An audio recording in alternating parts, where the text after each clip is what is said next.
Le dessin qu'on est en train de proposer aux nouvelles générations est vraiment délicat, peut être dangereux pour le pacte social, extrêmement problématique pour l'avenir du pays. Et si on n'investit pas aujourd'hui, on peut se retrouver avec des bombes à retardement. Quand on voit aujourd'hui les problématiques d'emploi des jeunes dans certains pays européens, pour prendre des pays pas trop loin, on voit des choses qui peuvent être effectivement très dangereuses. Des taux de chômage au-delà de 50% qu'on peut retrouver dans certains pays européens peuvent être très inquiétants sur le devenir d'une société, sur la confiance que chacun peut y mettre, et puis au final sur le vivre ensemble.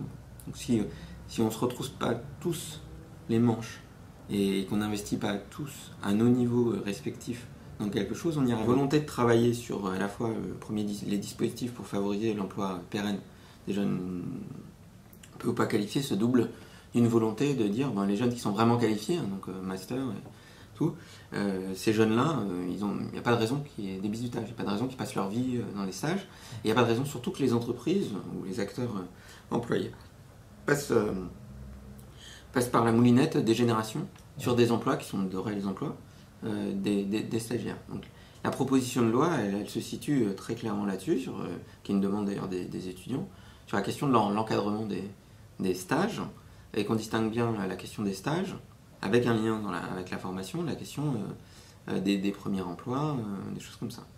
Donc la loi est en cours de finalisation. Il y a des éléments réglementaires qui vont apparaître. Et l'idée, c'est d'arriver dès la rentrée prochaine, à un encadrement formel des stages. C'est ce qui doit permettre ensuite une réflexion des employeurs sur la manière d'aborder cette question-là. On pense que cette première étape d'encadrement, il faut d'abord voir ce qu'elle va donner avant d'imaginer une nouvelle étape, quoi. On n'est pas non plus pour la surréglementation. Donc, il y aura peut-être des effets pervers, mais il va falloir du coup le voir.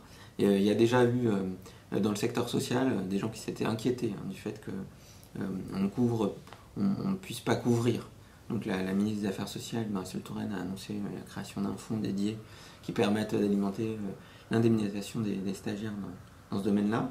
Il y a un ou deux secteurs où il y a probablement quelque chose à faire aussi, mais il faut que tout le monde se mette d'accord, employeurs et services de l'État. Je pense que c'est une bonne mesure, et puis ça rappellera à tout le monde qu'un jeune diplômé, il a une force de travail, mais cette force de travail, elle est destinée à travailler, elle n'est pas destinée à être exploitée. Et là aussi, ça fait partie du pacte social. C'est-à-dire comment est-ce qu'on peut dire aujourd'hui à des nouvelles générations qui ont investi dans la formation, dans leur éducation, qui ont des parcours académiques de réussite, qu'ils doivent être exploités, quels que soient d'ailleurs les employeurs, et ne pas avoir accès à de l'emploi stable. Quel message on renvoie à ces jeunes-là? On leur dit en gros, ça ne sert à rien de faire des études.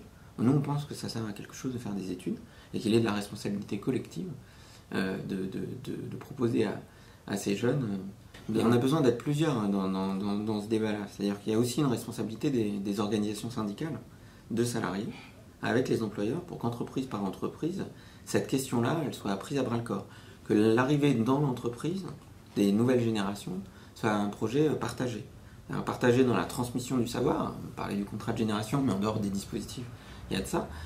Favorisé dans l'accueil, préparé dans l'accueil, pour que les jeunes se sentent intégrés aux équipes, ne se sentent pas comme étant uniquement les variables d'ajustement, que l'entreprise se rappelle aussi de sa responsabilité dans la formation interne. C'est-à-dire, c'est pas parce qu'on a des jeunes extrêmement bien formés et très qualifiés qu'il n'y a pas une responsabilité des employeurs de parcours d'imaginer à l'intérieur de l'entreprise un parcours. Les entreprises assez intelligentes, ils le font depuis longtemps. Mais l'accueil, la mise en situation de réussir, elle est importante. Ça passe effectivement par du coup peut-être du monitoring entreprise par entreprise, de combien il y a de stagiaires dans leur entreprise, comment ils sont traités, là. Combien il y a de nouveaux entrants dans l'entreprise, quels sont les recrutements en cours, sur quel statut, pour quelle fonction, et puis comment on imagine des parcours ensuite à l'intérieur de l'entreprise qui permettent la découverte, la prise de responsabilité progressive, et puis finalement le parcours professionnel de réussite dans la structure, quoi. Et ça veut dire des ressources humaines qui sont pensées pour ça. Derrière, il y a avant les questions de formation, les questions d'orientation, pour permettre aux jeunes de vraiment choisir les domaines dans lesquels ils veulent faire des études en lien avec leur projet de vie, et que ce ne soit pas des choix qui soient subis. Et qu'au final, si on veut de la réussite, il faut que la formation corresponde à l'envie. Pour que la formation corresponde à l'envie, il faut que les jeunes aient toutes les cartes en main pour choisir leur orientation.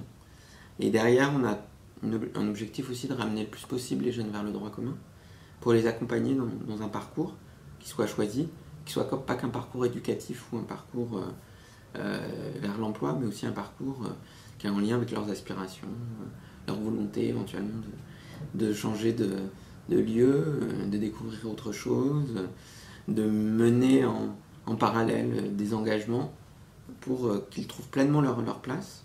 Et ces politiques, elles peuvent être menées par l'État, les collectivités, les partenaires sociaux, mais elles doivent se mener aussi avec les jeunes. Elles leur sont destinées, mais il faut aussi qu'elles soient menées avec elles, qu'elles soient discutées avec elles, et c'est ce qu'on essaye de faire. Ce qui n'est pas toujours simple, parce que c'est aussi une sorte de révolution copernicienne, de considérer les jeunes comme même une ressource pour les dispositifs, même acteurs. Et en même temps, c'est le meilleur moyen que ces politiques soient en situation d'atteindre leur cible, et puis qu'elles soient portées par les jeunes eux-mêmes. Donc que tout le monde soit dans un cercle vertueux de réussite.